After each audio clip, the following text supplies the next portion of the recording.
Bonjour. Aujourd'hui, on va regarder de plus près une offre de voyage particulière.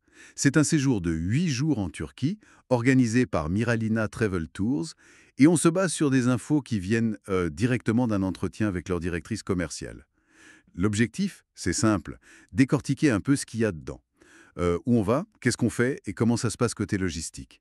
Alors, en gros, le voyage combine Fethiye, où on reste 4 nuits, et puis Antalya pour 3 nuits. Il y a même une excursion à Marmaris. Le vol, c'est un Tunis-Antalya direct avec Nouvelle Air. Pour les bagages, c'est 8 kilos en cabine et 25 en soute. Bon, ça c'est assez standard, j'imagine. Oui, c'est ça.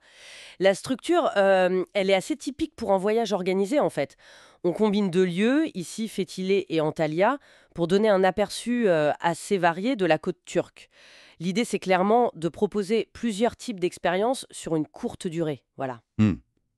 Et d'après ce qu'elle a dit dans l'entretien, le programme met vraiment en avant certains trucs. À Fethiye, Oludenis, bien sûr, avec sa mer turquoise incroyable, c'est ce qu'ils disent. Il y a aussi une croisière, la visite d'un marché, des ruines, et puis l'excursion à Marmaris dont tu parlais. Ça fait très balnéaire et un peu histoire au début, non? Exactement. C'est très côte, très découverte classique. Mais ensuite, ils ajoutent une touche nature avec le canyon de Saklikent. Apparemment, c'est un lieu naturel avec une rivière glacée. Ça apporte un contraste, c'est pas mal. Oui, ça change un peu. Et après, à Antalya, l'ambiance a l'air de changer en peur. Là, l'agence insiste sur le rafting, ils appellent ça une vraie aventure en rivière. Il y a aussi du shopping, bon ça c'est classique, et une soirée au parc Land of Legends. Ça c'est un gros complexe, hein, avec des spectacles, tout ça. Oui, Land of Legends, c'est très connu pour ça. Ce qui est intéressant, je trouve, c'est cette progression. On part du balnéaire culturel à fêtier, puis on va vers des activités plus, comment dire, adrénaline et divertissement à Antalya. Ils essayent de plaire un peu à tout le monde, j'imagine. Famille, groupe. Mais du coup, le rythme peut être assez soutenu, faut le savoir. Côté pratique, on loge dans des hôtels 4 étoiles. Il mentionne le Mara Palace à Fethiye et le Prima Hotel à Antalya. Petit déjeuner inclus.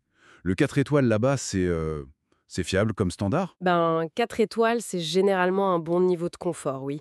Mais bon, comme partout, les standards peuvent un peu varier d'un hôtel à l'autre. Le petit déj inclus, ça, c'est typique de ces formules. Mais le point fort, je pense, c'est l'encadrement. Ils disent qu'il y a un guide qui parle arabe et les transferts aéroport-hôtel sont inclus.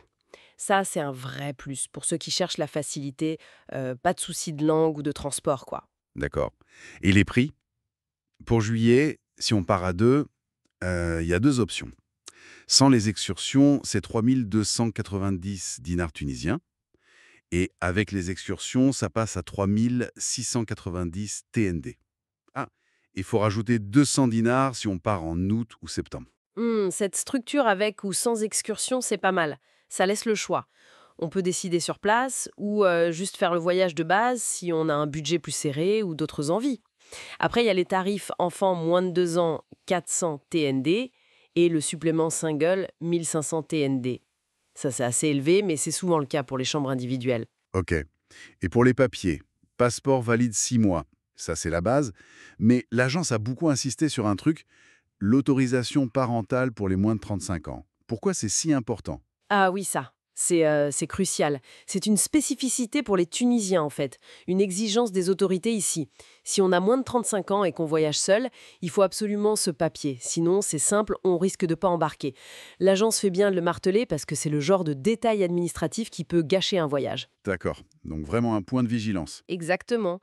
Et quand ils disent place limitée, bon, c'est aussi une façon d'encourager à réserver vite, hein, c'est commercial. Logique. On note aussi que les billets sont livrés la veille du départ, 24 heures avant.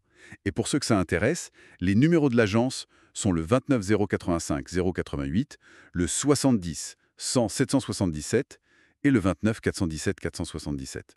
Bon, alors, si on résume un peu tout ça, d'après les infos de la directrice commerciale, Meralina Travel propose un package assez complet pour la Turquie. L'idée, c'est la diversité, mer, nature, un peu d'aventure, du divertissement. Et surtout, un encadrement logistique complet, avec un guide. C'est vraiment la promesse du voyage clé en main, avec un parcours déjà tracé. C'est tout à fait ça. L'avantage principal, c'est clair, c'est la sérénité. Pas de prise de tête avec l'organisation. Mais bon, ça soulève une question, je trouve. Ce cadre, tout organisé, tout pratique, est-ce qu'il ne limite pas un peu la découverte personnelle, la spontanéité, l'imprévu qui fait aussi le sel d'un voyage? C'est vraiment une question de choix personnel, en fait. Qu'est-ce qu'on cherche vraiment quand on part? La facilité ou l'aventure? Peut-être un mélange des deux. C'est à chacun de voir.